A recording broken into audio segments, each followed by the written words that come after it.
Today's video is in honor of Black History Month, okay? I cannot let the month end without dropping some type of history and knowledge during this month.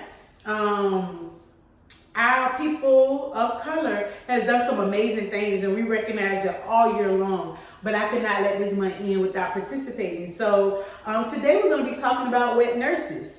And if you don't know what a wet nurse is, the Google definition says it's a woman hired to suckle another woman's child. Whether you have already given birth or you could breastfeed without ever giving birth. I thought that was the wildest thing ever, that a woman is capable of breastfeeding a child and she didn't even give birth herself. Like, the way God designed us is like amazing. So let's get into a little bit of history on what they used wet nurses for in slavery time. African American women were used as wet nurses. Remember I said wet nurses are women who breastfeed or nurse another woman's child. So they use African American women as wet nurses to nurse Caucasian women's children. So a lot of Caucasian women, they just did not want to breastfeed. They felt like breastfeeding was beneath them. It just took up too much time. So they had the slaves breastfeed their children. The issue with that is that a lot of the African American slaves who were nursing these other children were not allowed to nurse their own children. So in return, their children were giving a concoction of filthy water or either cow's milk. So in return, their children ended up dying. And so there was a very, very high death rate in African American infants because their bodies could not process cow's milk, and then they were given dirty water as food.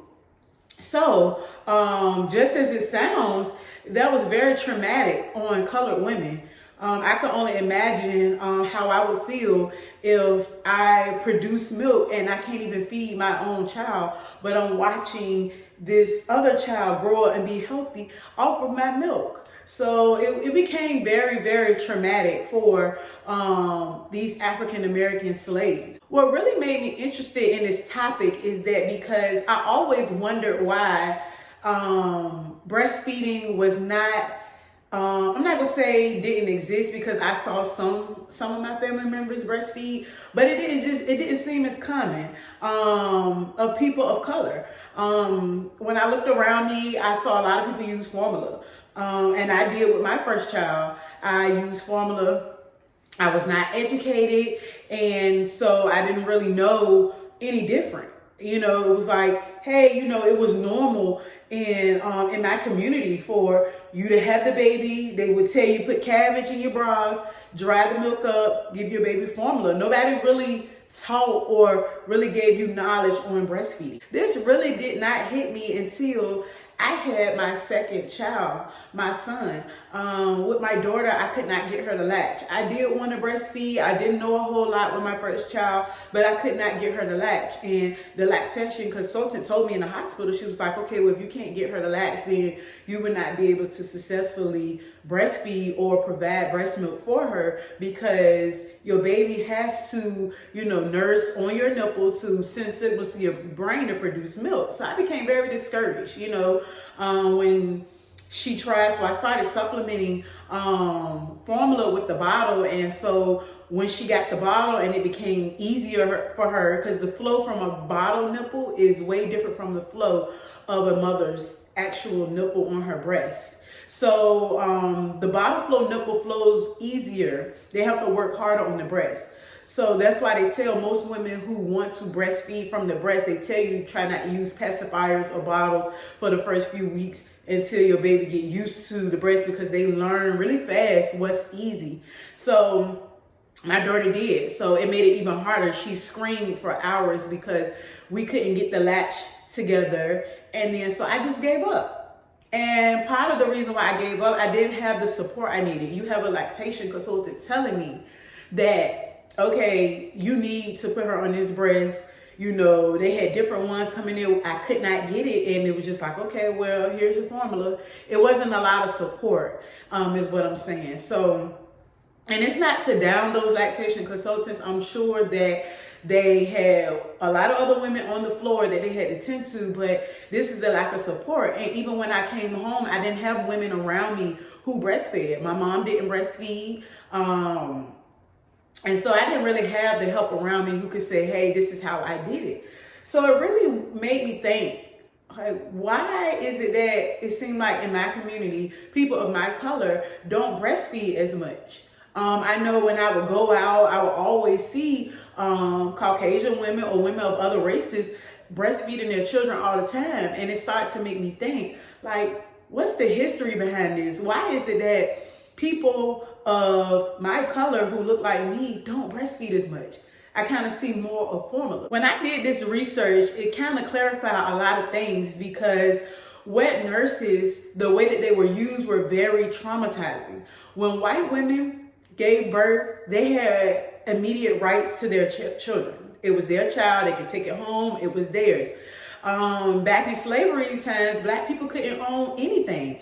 And so we didn't have the rights to anything. So it was no different in giving birth. You didn't have rights to the child. The child was not theirs. They belonged to the slave owners. And so these kids were bought and sold and tossed around. Some of them were, I'm not sure exactly what circumstances, because it didn't clarify like what slaves got to keep their children and what slaves did not. But some of them did get to keep their children. And even if they did get to keep their children, they could breastfeed them. However, they didn't let them breastfeed them for a long time, because if you know anything about breastfeeding causes infertility. Most women use breastfeeding as birth control. While you're breastfeeding, your body stimulates hormones that prevents you from ovulating and being able to get pregnant. And so it lowers your chances. Of course, there's some women who still get pregnant, but a lot of women who breastfeed don't even get their period while they're breastfeeding. And so it really decreases your chances of getting pregnant, where these slave owners, they wanted to keep producing. They need more African Americans to become slaves. It was a system. And so they didn't even let, if the woman was able to keep their child, they didn't even let her breastfeed long because of that fact. They needed her producing again. So as you can see, breastfeeding was not a pleasant experience for women of our color. And so I can kind of see why why the percentages are down. African American race percentages are the lowest compared to other races for breastfeeding. And it stems back to history. Black women, African American women, were breastfeeding was not something pleasant for them. It was very traumatizing.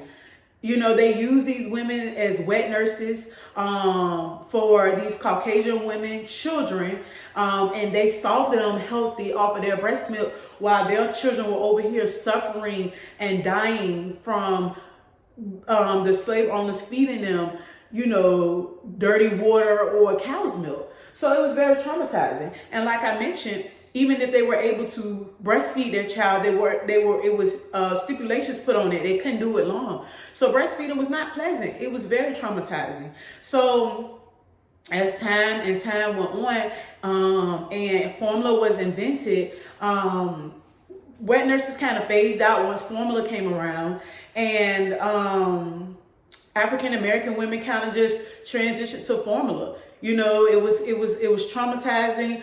They associated breastfeeding with the trauma that they experienced. And so breastfeeding wasn't really a thing in the African American culture. I'm not saying that African American women did not breastfeed, but what I'm saying is that a lot of them did not for that reason. Basically, during my research, I found that the percentages of Black African American women are not low necessarily stemming from the lack of knowledge.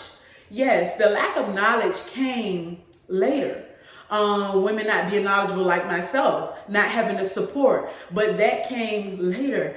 It really stemmed from the traumatic experience that our African American women endured. And that's why leading up to. So once they stop and then talk about the traumatic experiences, even during my research, I found that a lot of women, black women, didn't want other women breastfeeding at their house. Like if you had an auntie or a cousin or a grandma and she saw you breastfeeding, she was like, don't breastfeed that baby in here. Like it was not supported. And so it was kind of like a mask, putting a mask on things that happened and traumatizing things that happened to them. So breastfeeding wasn't really supported. They even now, I read an article where they did a study showing that even now in today's time, African American women still do not feel supported. We feel like that doctors, lactation consultants, nurses, they automatically assume that we are going to bottle feed just by off their dialogue. We feel like, okay, you're automatically assuming because I'm a woman of color that I'm going to breastfeed. And I can agree with that. Even recently when I had my daughter in the hospital, at this point, I'm a pro at exclusive pumping. There's nothing you can't tell me. I just did it for a year with my son. I know exactly what I need to do. I'm more knowledgeable now. So you can't tell me anything. And when they came in and heard my plan of me pumping, the first thing was, well, how are you going to do that? And I had to quickly shut it down. I even had to show them receipts. Like, okay, I know what I'm doing. I already did this before and I did it for my son and I got a plan. My baby is good. You can go to the next room. Because they will assume, that you don't know what you're doing. And so the lack of support and the lack of education came later. So when I realized that, I'm like, wow, so all of this time, I'm thinking that our numbers are down in African American race because of lack of knowledge. The lack of knowledge, yes, but the stemming issue was a traumatic experience, which kind of phased breastfeeding out for us. And then we didn't have the support or we didn't have the knowledge to do what we needed to do. Even with my first child, everybody had all the advice in the world on how to dry my milk up. But nobody really told me how to breastfeed. And so that's why I always say knowledge is power. When the more you know and the more you're knowledgeable about certain things, will really change how you look at it. And this is not to formula shade. I'm not making this video to formula shade anybody. If you're feeding your child formula, you have made the best decision for you and baby. So this is not by all means. As long as baby is fed and baby is healthy, that's all we care about. But I do want to make sure that for the women who are interested in breastfeeding and want to know more, that they have that resource. Because with my daughter, I wanted to breastfeed because I heard about the great benefits. I didn't know a whole lot, but I knew about the great benefits from breast milk. But because of the lack of support, the lack of knowledge, and me not knowing a whole lot about breastfeeding, made me turn to formula. Formula for my daughter was a very, very hard experience because we went through about 8 different formulas to find the one that she could keep down.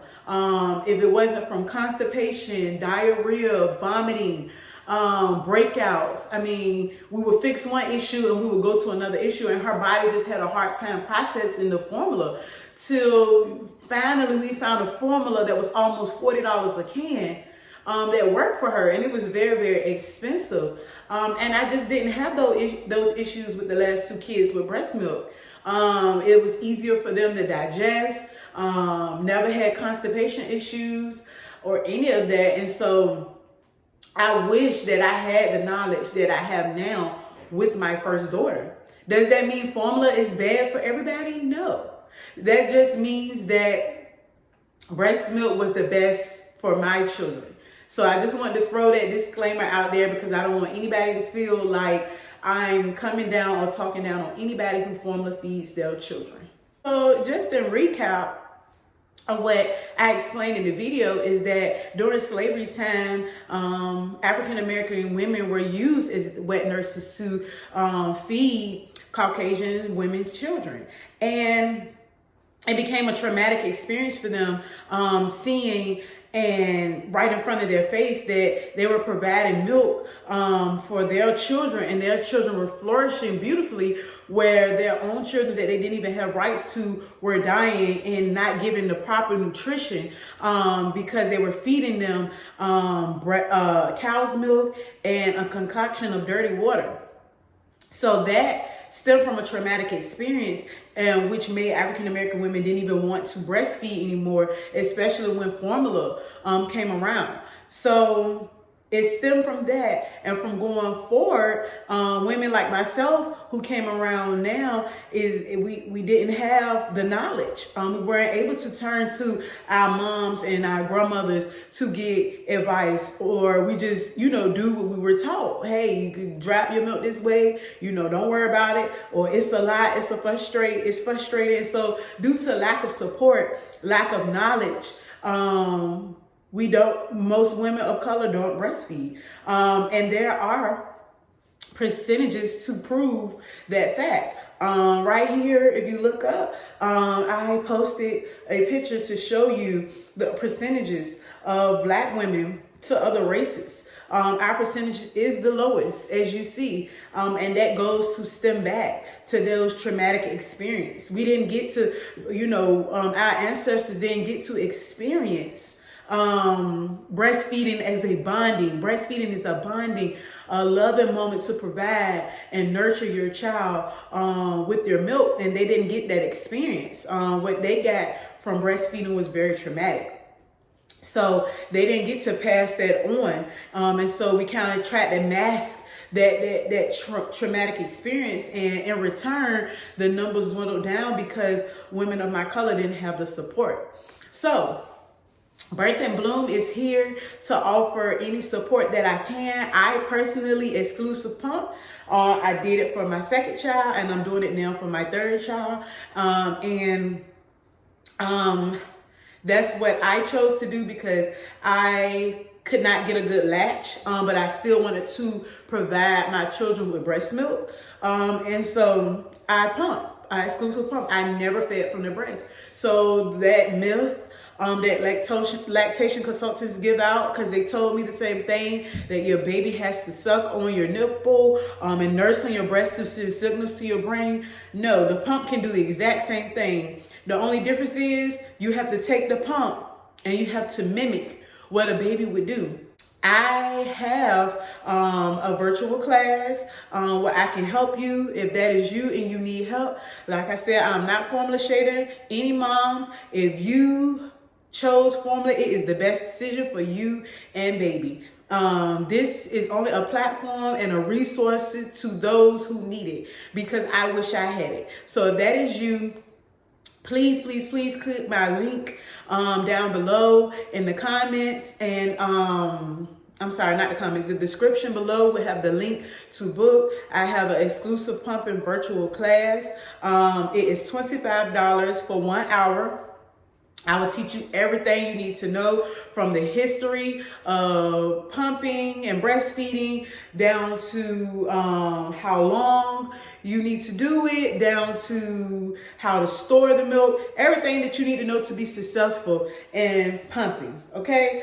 And after that, you will get 24/7 access to me. You will have my personal cell phone number to reach out. So after you have applied everything that I've taught you, and for some reason, it's not working, you can reach out to me and we go back to the drawing board, and I help come up with a solution for you, for your situation. So definitely will look forward to helping anyone in need. So I hope this video helped, and I hope that whoever's watching, that you learned something from this video. Make sure you hit the like button, make sure you subscribe to the channel, and comment. Let me know what you think about the video. Comment, let me know if you have any questions.